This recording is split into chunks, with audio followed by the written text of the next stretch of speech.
сега какво ви кажа? И аз съм ял дървета много.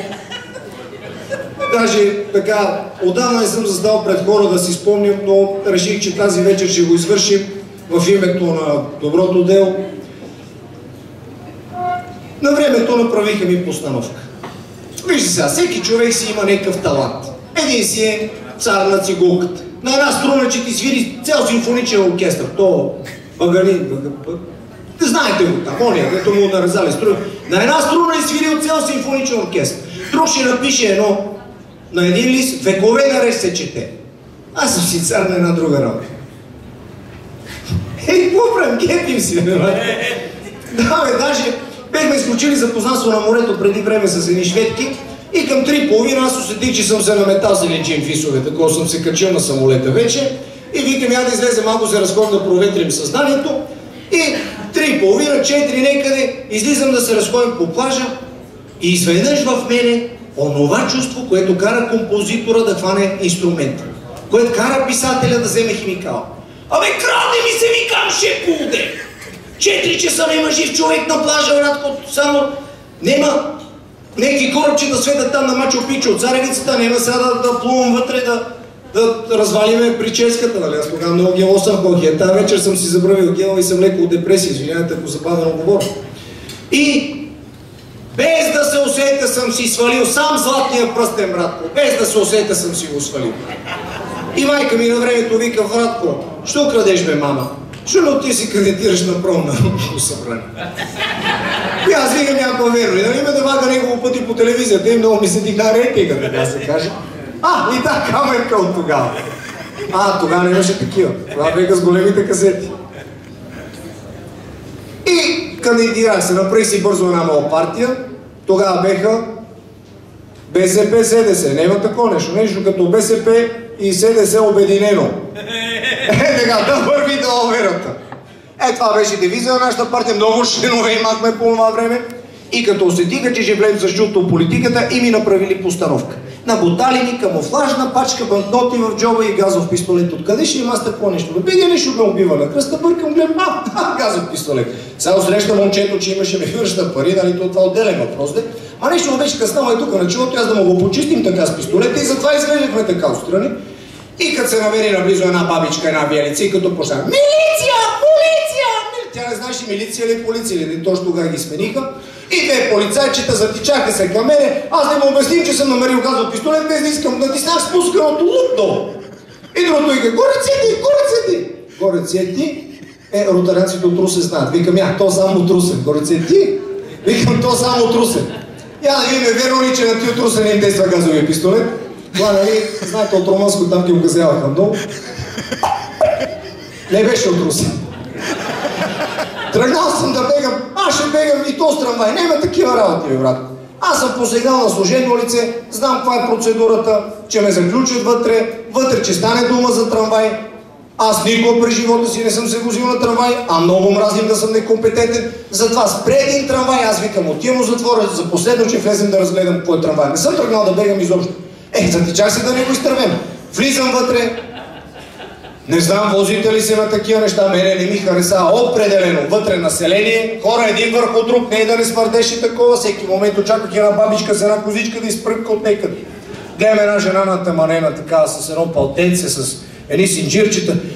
Викам, госпожо, да виждате някъде наблизо полиция. Тя се огледа, вика, не, няма. Викам, подайте ми тогава чантата си, ако обичате. Така за спорта, бе, си оплътнем времето, докато разглеждаме, разбираш. И на следващата спирка, кой мислите се качва? Не контрола, не Дедо Коледа, а едно гюле, отиде корпус и такъв бързичък, тия с червените шапчици ходеха тогава. Казали му на моторолата, там нарушител еди къде си и он е директно от трамвая, ама не мога да влезе. Толкова висок, толкова широк. Нема врат, нема нищо, целия само мускули. Абе, така се чеше. Абе, комбай ти казвам, бе, настъпвате лапата и ти спрел балиран от другата страна. Влиза вътре, минава на една страна, по-лесно да го прескочиш, отколкото да го заобиколиш, бе. Влиза вътре в трамвая, намъкна си и вика само... Викам, скеви номера на маратонгите, джавлатко по перфоратори, по тръжки, по седалки, няма къде да излезе, бе, то трамвай брониран ли беше, къв беше, няма къде да излезе. Трамвая да карам с една, бе. Трамвая да карам се, намериме бе животното. И как застанал до мене на половин метър и вика само, ела тука бе. И аз тогава разбрах, че това е човешко същество, че има реч, че може да говори. И как го гледам до мене и си се представям целият обел. Гипс. Гипс, ама тук златни ланес, нали? Бин. Ама къдо некой гадже на свиждане махаме каската от долу гелчето, само да е строшена магиосана, така ни е партията са, не да се слагаме. И след това спрех да се занимавам с такива неща, както виждате, вече костюм носим, очила служих. Вече на майка си не викам како. Абе, промених се. Да стане? И... Да стане? Не, моля се. Особено такива неща не мога да искаме. И така, без да искам, направих една беля. Преди време бех решил, седим си вкъщи и викам, добре бе, аз колко пари имам всъщност? И реших да си преброим парите. Звъним по банките, викам, че пратете ми да видим колко пари имам. И ти ми пращат някакви листчета, там справки такива. Нема такива, аз на това вие може да си напишете какво си искате. Че влезете от трезора, къде са си моите, че ми ги снимате и ще ми ги спратите на снимка да видим колко пари имам. Тия викат, не може мерки за сигурност, не може такива работи. Пиво, не може ли? Киро, кофе, палете, отивайте и да си ми донесете парите, си ги преброим, тия могат да ме лъжат. И след 2 седмици спират тировете пред нас. И аз гледам, викаме, добре, събрах ги от тази големата вила влезнах и почнах да броим. Броим понеделник целия ден, броим вторник целия ден, броим среда и като ги обърках, па от начало. До четвъртък, па ги обърках, викам, нема стане. Купих си банкното броящи машини. Наботах се, ама викам, нема, заболеха ме ръцете, те мазоли ми се подуга, не мога да... Ако ви кажем какъв топ ми навъртеха тия машини, ако ви кажем какъв топ ми навъртеха, и в това време слушам по радиото, криза, така че извиняйте, без да искам. Просто, сега като ви гледам добро дело, и аз ще направим едно добро дело, ще си върнем парите от банката. И мисля, че ще решиме глобално този голем проблем, дето налегна всички. И така да ви обясним, поне ще кажете, нали, че нещо там, някакъв такъв бизнес, сенчес или там, как го наричат вече, аз не знам. Няма такива неща. Аз съм предприемчив човек. Аз сега гледам Митко какво направи. Една вечер гледам си, преди 12, така махнал съм си всичко отпред, седим и викам, що не вземем да влезем аз от музикалния бизнес? Що Митко го прави, аз защо па да не мога го направим? И направих кастинг за певици. Пристигнаха, батко. Мацки, все такива бомби. Маски без бомби, маски със средни бомби, маски. Имаше даже и бомби без маска, или аз въобще нямам идея.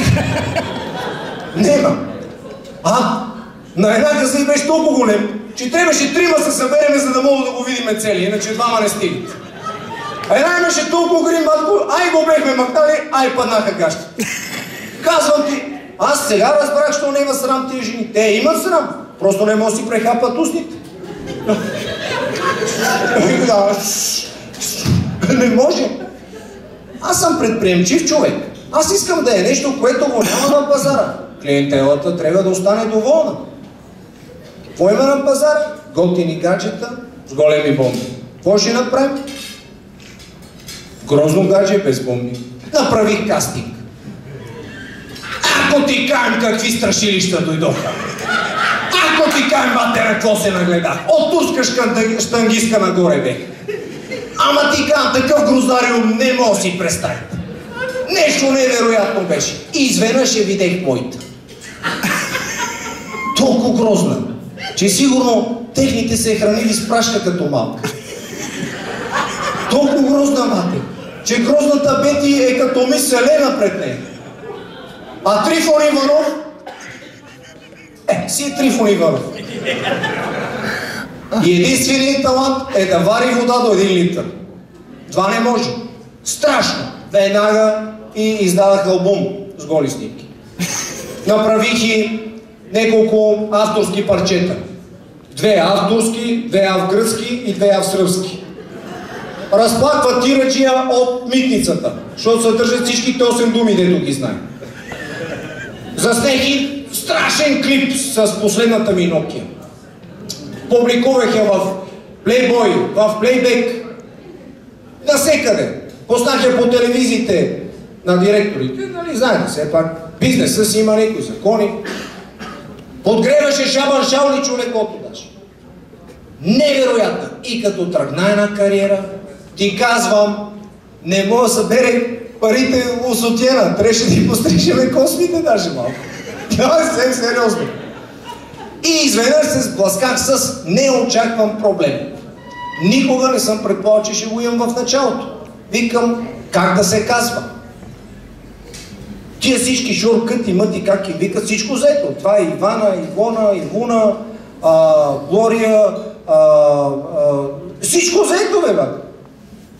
И аз викам пък какво, че си оставим с нейното име. Така че, ако видите некъде вестибюла, да знаете, това е моята певица. Ако искате ви пее на ушенце, 3000 лева. Ако не искате, 5000. Благодаря ви. И те ме слушат още жени, ще поръхал съм да